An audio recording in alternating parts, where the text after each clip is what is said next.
So the Modern Warfare multiplayer was officially revealed the other day. Beautiful. And I'm going to go over just about everything. And hopefully I don't miss anything. First off, shout out to Charlie Intel. Getting all my info from them. You already know. Okay, let's start with the kill streaks. So they're going back to kill streaks, not score streaks. You actually have to get the kills. Thank God.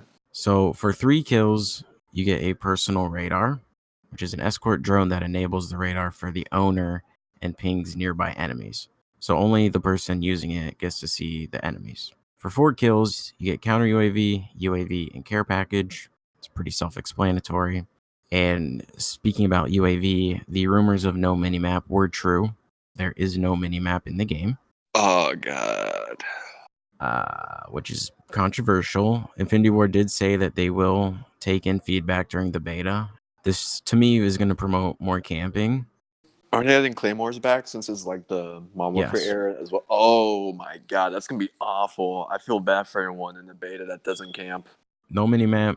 People are going to camp. Then they're going to hide behind Claymores. And it's really not a good idea. So I hope they really reconsider. For 5 kills, you get a cluster strike, which is you signal for a number of cluster mortars to hit the designated area. Cruise missile, control a long-range cruise missile with boost capabilities, and precision airstrike. Call in twin jets for a precision strike along the best path available. 7 kills, Wheelson, a remote-controlled UGV with a powerful air burst turret. So yeah, it's like I forgot what it's called in Black Ops 2. AGR? Yeah, I believe it's the AGR. Yeah. And then the Mantis in Black Ops 4. It's basically that. Dude, the Mantis scares me sometimes. Like, not just like hearing it being called in, but when I'm on what I think is like an enemy player and this is Mantis, like, oh crap. And I try. And then you blow up. Yeah. The other 7 kill streak is infantry assault vehicle, a manned light infantry vehicle with a 50 cal machine gun on top. Not looking forward to that. 8 kills, emergency airdrop, calling 3 random kill streak care packages to your location. And VTOL jet releases an initial missile barrage before guarding a location of the player's choice, which sounds exactly like the Harrier strike from Modern Warfare 2. I'm not looking forward to that. Harrier was pretty good. Harrier was a bane of my existence back then. 10 kills, chopper gunner, and white phosphorus. 11 kills, support helicopter, calling a heavy assault helicopter with twin turrets to patrol the map. 12 kills, gunship, heavy assault gunship with 3 types of armaments, and advanced UAV, orbital UAV that reveals the enemy's direction on the minimap. So it's basically a VSAT. And 15 kills is the Juggernaut, but that's not the last one. The nuke is the last one. The nuke is back. Assault rifles, M13, FR556, M4A1, AK-47, and the Odin. I feel like I've never heard about the Odin before. Me neither. I'm interested to see what that is. I might just use it for the namesake, even if it's awful. SMGs, MP5, MP7, and the AUG. Shotguns, Model 680 and the 725. LMGs, M91 and the L86A2. Marksman rifles, M14 and MK2. Snipers, the AX50. And there are more real quick. Game Informer revealed some more. So the other shotguns joining the Model 680 and the 725 are the R90 and the Origin 12. The P90 is also another SMG.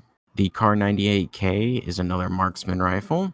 For pistols, we have the X16, the 1911, the 357, and the 50 GS, which I would assume is the Desert Eagle. I almost said Golden Eagle.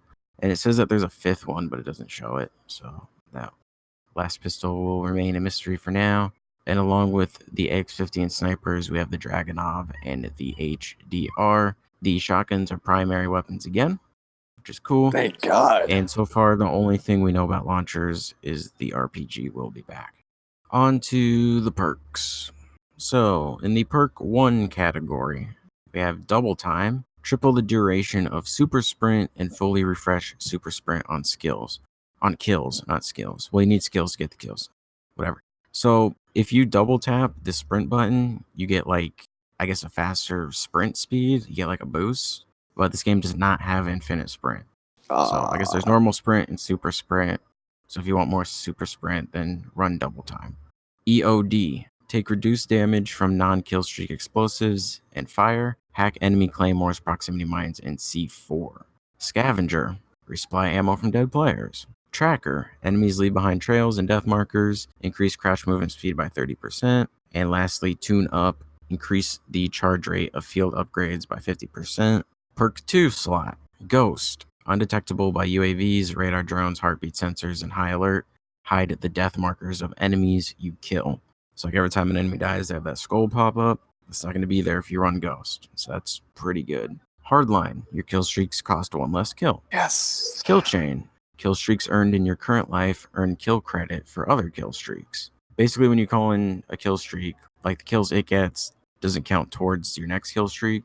So like if you got a cruise missile with your 5 kill streak and you got 3 kills, that's not going to give you your Harrier strike. But if you have kill chain on, it would. Overkill. Carry 2 primary weapons. Restock. Recharge equipment over 30 seconds. Probably going to be a lot of people running Ghost, because since there's no minimap, a lot of people are going to be running UAV. So there's going to be a lot of people camping with Claymores with Ghost. I just hope they change that. There's no way. Maybe in like the 2v2 mode, I can understand like no minimap, but what I'm hearing, how they're trying to take multiplayer, like size-wise, could you imagine trying to play against 20 other people with no minimap? And then, now imagine how many of those would be campers at that. That'd be abysmal to play against. Mm-hmm. Perk 3s. Amped. Faster weapon swap and rocket launcher reload speed. Battle hardened. Reduce the strength of enemy flash, stun, and EMP effects. So it's basically tactical mask. Cold-blooded. Undetectable by AI targeting system and thermal optics. Immune to snapshot grenades. High alert. Your vision pulses when enemies outside of your view look at you. Shrapnel. Spawn with an extra piece of lethal equipment. Explosive damage delays enemy health regeneration. And Spotter. See enemy equipment, field upgrades, and kill streaks through walls. Mark them for your team by looking at them while aiming down sights. Lethal equipment. Frag grenade, Semtex, Molotov cocktail, Claymore, throwing knife, C4, thermite, proximity mines. Tactical equipment. Flash grenade, smoke grenade, stun grenade, stim shot, a military stimulant that cauterizes combat wounds. So, health regen is in the game. You do not need to heal yourself like in Black Ops 4. But if you want to speed up the process, then you can run the stim shot. Decoy grenade, counter intel grenade that simulates fake gunfire and radar signatures that confuses the enemy. Gas grenade, explodes on impact with the ground, releasing a lingering cloud of tear gas that causes slowed movement, blurred vision, and coughing. Snapshot grenade, provides a momentary glimpse of enemies within the blast radius. So like if you think someone's hiding in a building, you can throw it in there and it blows up. You'll see like the outline of them through the walls. And also you can see your teammates' outlines through walls now as well, but only if you're within a certain distance from them. So if you're close, you'll be able to, but if you're like on the other side of the map, you won't. Heartbeat sensor is back, a tablet that displays rough information about nearby enemies. So it acts the same way it did in Modern Warfare 2, but in Modern Warfare 2, it was attached to your gun, so you could see it at all times. But in this game, your character actually holds it. Cross play is 100,000 million% confirmed.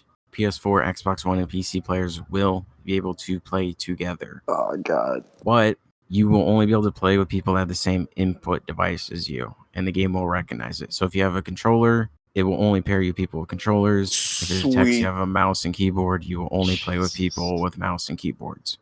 So you don't have to worry about controller versus mouse or anything. They also said that once you join the lobby, whatever your input device is, it locks to that. So if you try to think that you're slick and you unplug your controller and plug in a keyboard, it ain't going to work.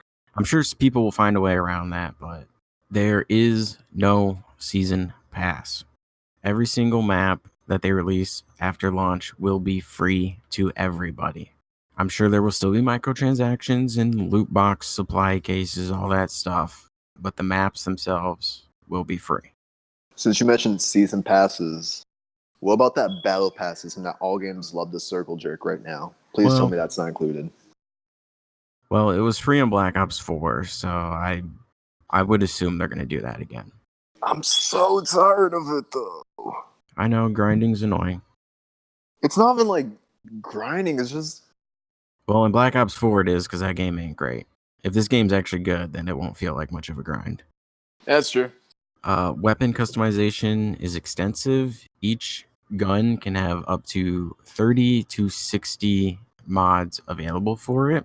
So like pistols will be more around 30, while like assault rifles and LMGs will be closer to 60. So the pick 10 system's gone. Basically, you can put 5 attachments on your gun, run 3 perks, have 1 lethal and 1 tactical.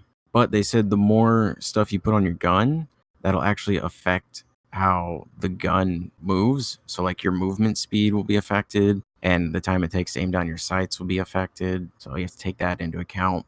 And that's called the gunsmith. You go to the gunsmith and customize your gun. Progression across all 3 modes is the same. So if you play multiplayer, co-op, or single player, if you level up, it's the same across it. So if you get to level 10 in single player, you'll be level 10 in multiplayer. Huh. It's just the same throughout. There are 3 different sizes for maps. There are flash maps, which are for the 2v2 game mode gunfight. There are tactical maps, which support the 6v6 mode as well as 10v10. And battle maps, which are for the big game modes like 20 versus 20. And they also said that they want to do a ground war mode that will have over 100 people in it. So that will be interesting to see as well. I just hope it's a 50 versus 50. I would love that. The game uses a new engine. The operators in the game are cosmetic only. So they're basically like specialists, but they do not have specialist weapons or equipment. They are purely for looks. How Black Ops 4 should have done it. You can mount in this game. So if you're right next to a wall, you can kind of like attach to it and peek around corners. Doors. You can go through doors in more than one way. You can run through them. You can slide through them. You can carefully open them slowly, or you can just blow them open with explosives. And people can hear the different ways you do it, so got to be cautious about that. But can you kick them open like you're SWAT? Probably. Well, I would hope so. Because I feel like that's how I'd go. There is a realism mode. It is a new version of the hardcore game mode, and it'll only be on select maps. And select maps in this game will have a day and night variant to it. According to Charlie Intel, it says the nighttime variants are like actually dark, and you have to use night vision to see anything. When using night vision in this game, it's real night vision, not just a green overlay. When aiming down the sights, if you have a weapon with no attachments on it, your weapon sort of tilts while ADSing. And while walking around, your weapon gives off a laser that allows you to be spotted by both teammates and enemies. So you have to be strategic. It's 1-shot kill to the head and a few shots to the body. One of the big challenges with this mode is that you don't get a hit marker confirmation at all. So you're not all the time sure if you got the kill, especially if it's a long range gunfight, because the HUD is gone too. So there's like no kill feed. This is interesting. Yeah, if you want to play in a realism mode, you have that. They said they want to do more Easter egg style exploration on maps. So like in High Rise and Modern Warfare 2, how they had like that catwalk that was kind of broken and hanging down. Then you could climb up that and then go to the roof. They want to do more stuff like that. The multiplayer director for this game worked on Call of Duty 4 and Modern Warfare 2. So he has experience working on good games. So that's a sigh of relief. Then again, that was 10 years ago, but hopefully he still knows what he's doing. Oh, and one thing I forgot to mention about the big game modes, so like 20 vs 20 and whatever this huge ground war mode is that they also have vehicles. The game will also be running on dedicated servers, and there will also be armware that you can put on your character, including the Tamagunchi. The Tamagunchi can either be happy or sad, and its feeling is determined by the activities you're doing in-game, like whether you're on a kill streak or you're not progressing enough in the match. Finally, there's a bit of flavor if you want to get really wild. Dubbed the Tamagunchi, players have a variety of watch-like armware that not only tells the time accurately, but also feeds. The Tamagunchi can be happy or sad and squawks and barks at you based on your activities. The designs include things like traditional analog watch, Fitbit-style bands, stat trackers, and more. This little thing on your wrist, every time you get a string of kills, it goes yata, and it makes a little noise. Then you look at it, and it evolved out of an egg. Tamagotchis are fed by the player's performance in multiplayer. It's just this little active wristwatch thing. So that sounds pretty stupid. There will be a beta for this game. So starting on September 12th and the 13th, if you pre-order, you will be able to play it on PS4. So the first weekend is PS4 only. September 12th, 13th, 14th, 15th, and 16th, only on PS4. On the 12th and 13th is early access, so you have to pre-order to play on those days. But on the 14th, 15th, and 16th, it becomes an open beta for everyone, even if you did not pre-order. So September 12th through the 16th is PS4 only. And if you want to play on the 12th and 13th, you have to pre-order. But then on the 14th, 15th, and 16th, it's open to everyone on PS4. Then weekend 2 is the crossplay beta. So that starts on September 19th. So on the 19th and 20th, it's early access for Xbox and PC. So you have to pre-order on those two to play on the 19th and 20th, but it still is open beta for PS4. And then on September 21st, 22nd, and 23rd, the beta is open to everybody, and you don't need a pre-order. So once September 14th hits, the beta becomes open to everyone on PS4 for the remainder of the beta. It's only those first 2 days that you need to pre-order on PS4. I'll put a link to this article that shows the beta dates in the description in case this is confusing. I feel like we'll see more footage come out before the beta happens, which may or may not sway people to pre-order. When we were looking through that 20 vs 20 gameplay, it really did remind me of Battlefield. Like just the way when you die, you have an overhead look at the map and then it like zooms into your character. That's very Battlefield. The domination mode in 20 vs 20 has 5 flags, which is just like Conquest and Battlefield. Just like the way you move and the guns is very Battlefield. It's like Battlefield with the pace of Call of Duty. And honestly, some of the gameplay reminded me of Modern Warfare 2, but with a 2019 touch to it. I hate to say it, but I actually have some high hopes for this game now. It's been a while since I've said that for Call of Duty. Yep. And the game releases on October 25th.